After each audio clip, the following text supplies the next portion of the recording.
talagang pulang-pula yung mapa. Ako matuturing ko yun as a protest vote of the Biden years and probably the years of Obama.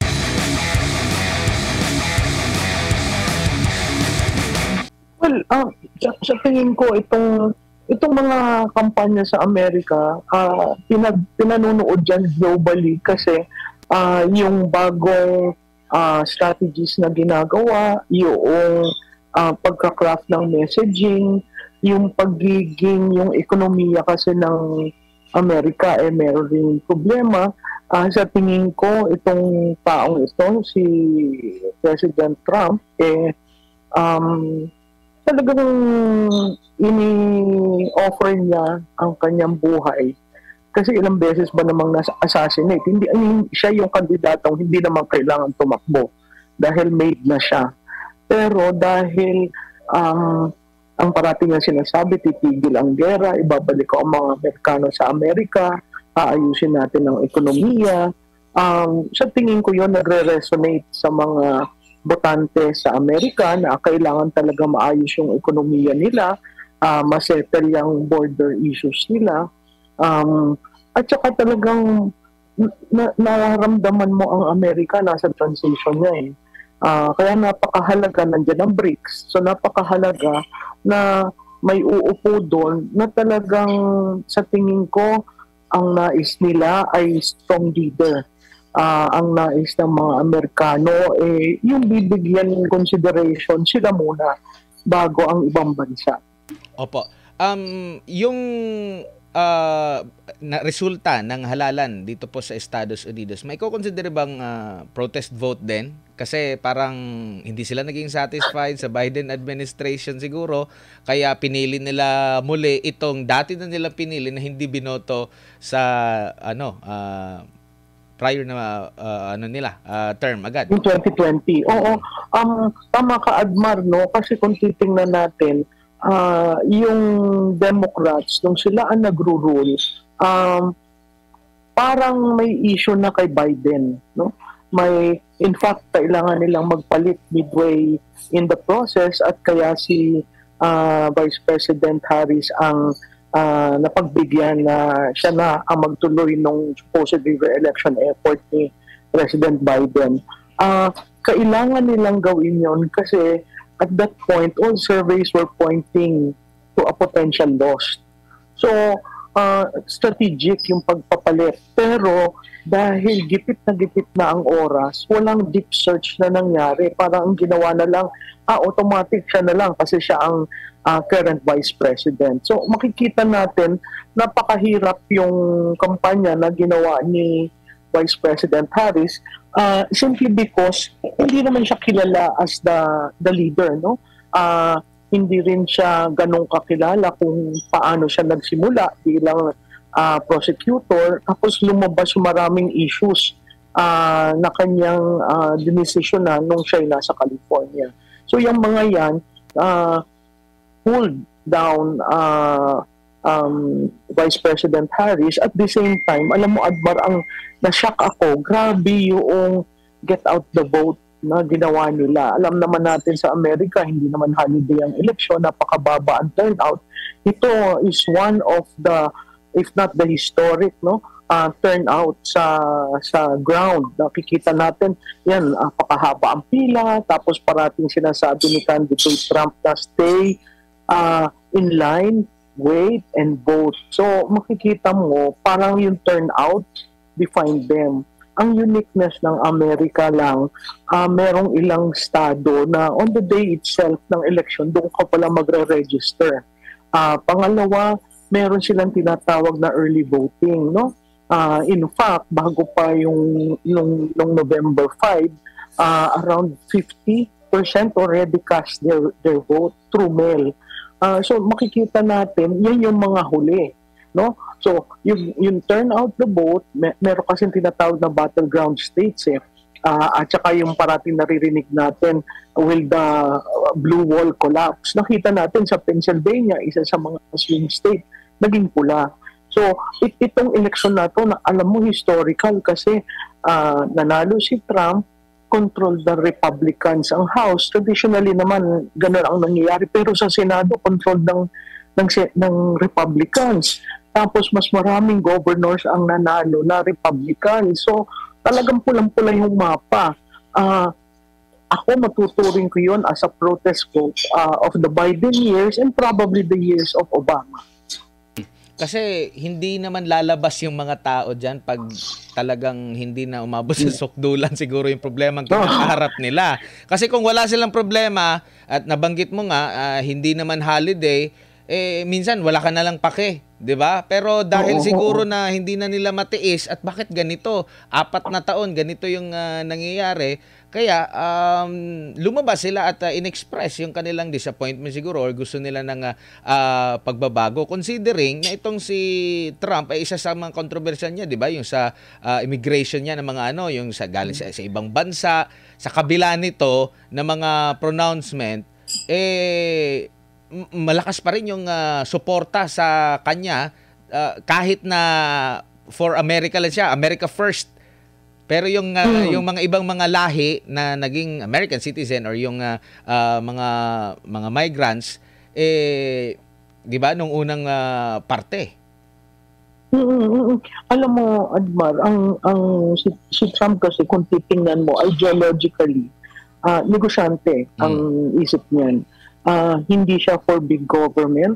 Ang katulad ni Trump, ang gusto niya, small government, and then allow the private sector to be the engine. Allow the private sector to grow, and if the private sector will be able to grow, then there will be jobs, there will be less inflation, there will be a good economy. So, sa tingin ko yun ang tinitingnan ng mga Amerikano ngayon na gusto nila ng strong leader. Oo, minsan may bardagol rin itong si President Trump, pero yun ang napapanahon sa kanila.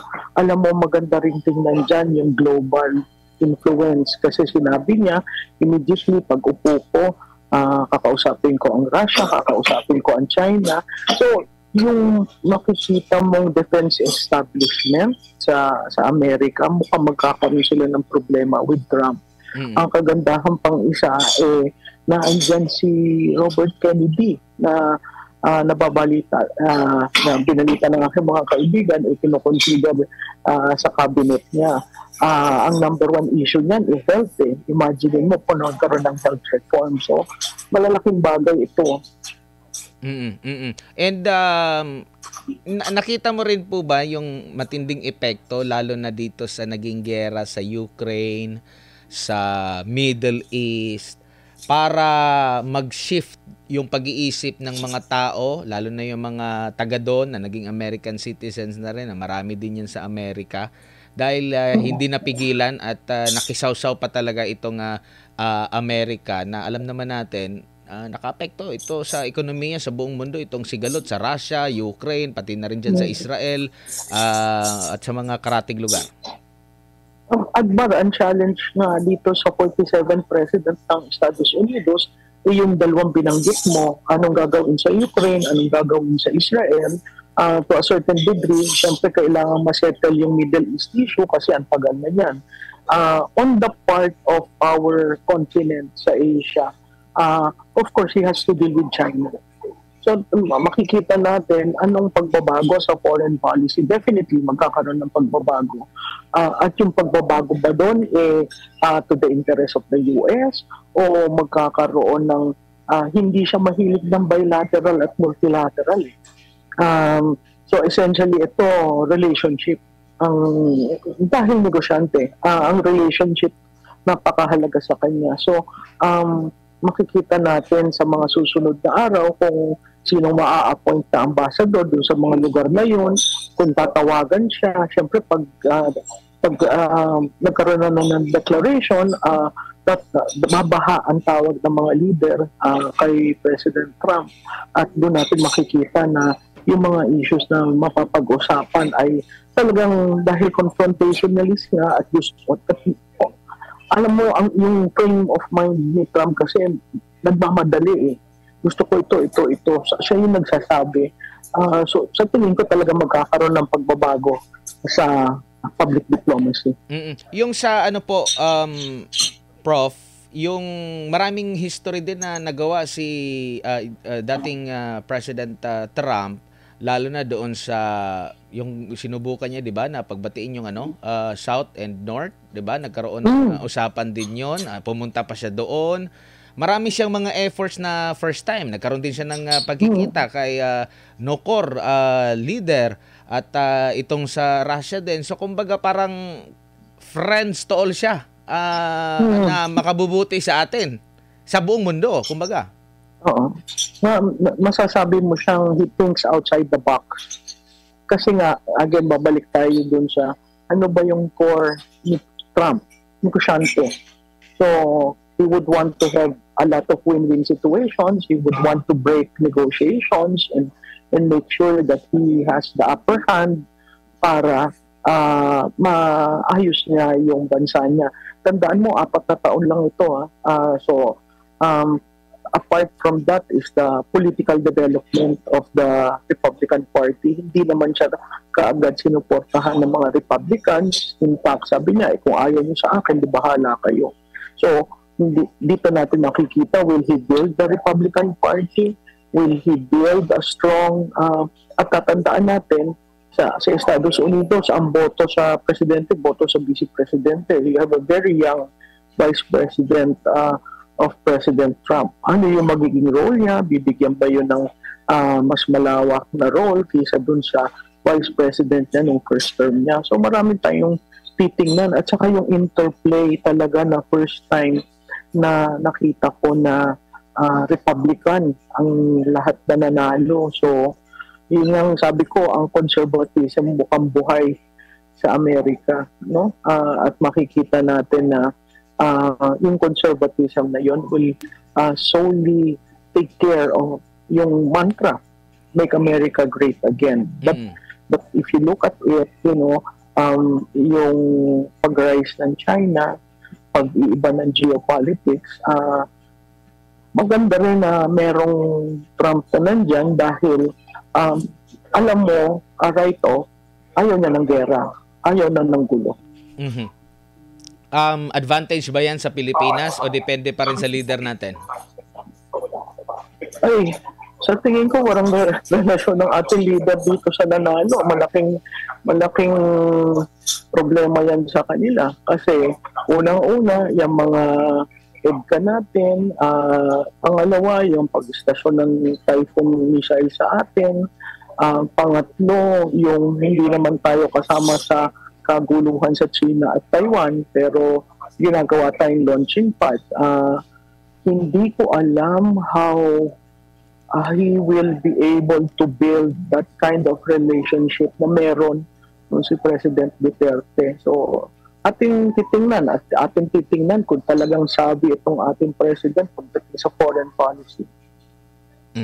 Siguro, dito naman sa ating halalan, mayroon bang epekto ang mga pipiliin ng mga botante dito sa pangyayari sa US elections? Siguro ang similarities doon, gusto ng mga puti, strong-willed leader. Gusto nila yung masasandalan nila. Gusto nila yung nagtatrabaho para sa kanila. Gusto nila yung ekonomiya nila umayos. Kung titingnan mo, may similarities. Gusto nila na mag-improve yung buhay nila. So tingin ko yun very generic sa lahat ng bansa. Pero dahil may special relationship ang Pilipinas at ang Amerika, parating bubuksan yung estilo ni Trump at estilo ni Presidente Duterte. Tatandaan natin, they hit it off nung nagpunta si Trump dito, nung ASEAN, at mukhang telephone buddy sila, no? Yung pag sinasabi ko, tingnan natin kung how savvy the president is. Kasi kung hindi ka nakakatawag sa leader ng iba, magkakaroon tayo ng problema doon. Kasi ngayon, ang geopolitics is really very relational. So kumbaga, lalo na sa darating din na 2028 elections, and also siguro 2025, maaari din na maging protest vote din ito dahil mismo nga yung isa sa mga pinakamakapangyarihang bansa lumabas at i-voice out sa pamamagitan ng pagboto yung kanilang desisyon na parang magbago na tayo, dapat magbago na kasi walang pagbabago sa atin, mas lumala pa yung ating pamumuhay, na maaring ganito rin yung nangyayari sa ating bansa. Admar, hindi lang siguro maaari, baka yan talaga ang direksyon kasi maraming pinag-aaralan anong ginawa ni Trump. Anong ginawa nila sa conversion. Tatandaan natin on two, may dalawang prediction, forecast rather, ng surveys. I-increase mo lang by 2% yung suporta sa babae at i-increase mo by 6% yung suporta ng 18 to 29. Those two were the key indicators for his victory. And then second and third is they used the professional people to do conversion on the ground. Hindi volunteers, hindi both camps naman yun. Hindi volunteers, hindi campaigners, but really professional people who were using data to understand where are we going to increase by 1%, by 2 percentage points yung suporta. At kung dun sa swing or battleground state, paano natin makakapture ito? Tatandaan natin, ang Pennsylvania was one of the strong state that is trying to protect the blue wall. But when it became pink and then red, that caused the whole blue wall to disintegrate. So, again, pabalik-balik akong sinasabi, ang election is really a ground war. Oo, may air, may digital, pero ang conversion nasa ground. So, pag lumabas ang tao, barometro yon. Pag humaba ang pila, barometro yon.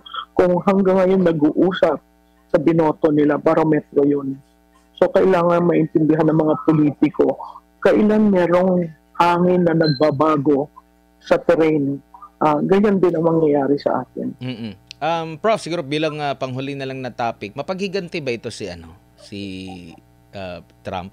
Alam mo naman na maraming mga ganap sa kanya na siguro, alam mo naman natin, parang kagaya din dito sa Pilipinas, biglang dumarami yung mga kaso, lalo na pag alam mo na ito yung magiging katunggali mo sa halalan. Ay, nakikita mo ba na may rest back din itong si Trump at nanginginig na yung mga nasa likod ng mga na yun? Alam mo, kung titingnan mo, bumasok siya talaga sa eye of the needle, no? May kinaso, may kung ano-ano yung tinapon sa kanya.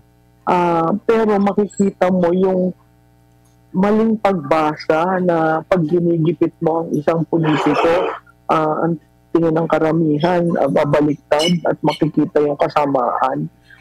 Pero dito, simple lang ang mensahe niya eh. Let's make our country great again. So hindi niya pinatulan yung mga issues. Ngayon, babalkan ba niya? Competitive itong si President Trump.